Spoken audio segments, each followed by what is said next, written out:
সামনে আমি শপথ গ্রহণ করতেছি প্রধানমন্ত্রীর ক্যান্ডিডেট। তোমার মার্কা কি?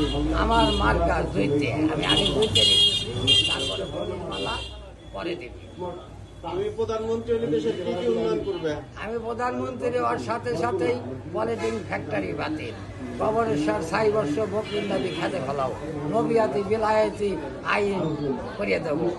আল্লাহ নবী রাসূল যে আইন করে গেছে ওই আইনে চলো, তোমাদের সব ভালো হবে। তাহলে তো আল্লাহ নবীর আইনই চললো, তোমার আইন কোন আসলো? আমার আইনই তো আল্লাহ নবীর আইন, আমার কোনো আইন আছে নাকি? নবিয়াতি বিলায়াতি ওই আইন চললো। এছাড়া যাওয়ার রাস্তা নাই। বলো তো। তাছাড়া প্রধানমন্ত্রী হলে আর কি কি কাজ করবে? প্রধানমন্ত্রী হওয়ার পরেই এই তেল মোবাইল ছাড়া পানি দিতেছি। আল্লাহ আমার যে বয় সে আমি পানি দেবো, সে পানি দিতেছি। তার কাছে মিল না হলে কবর দিবে, মাটি দিবে।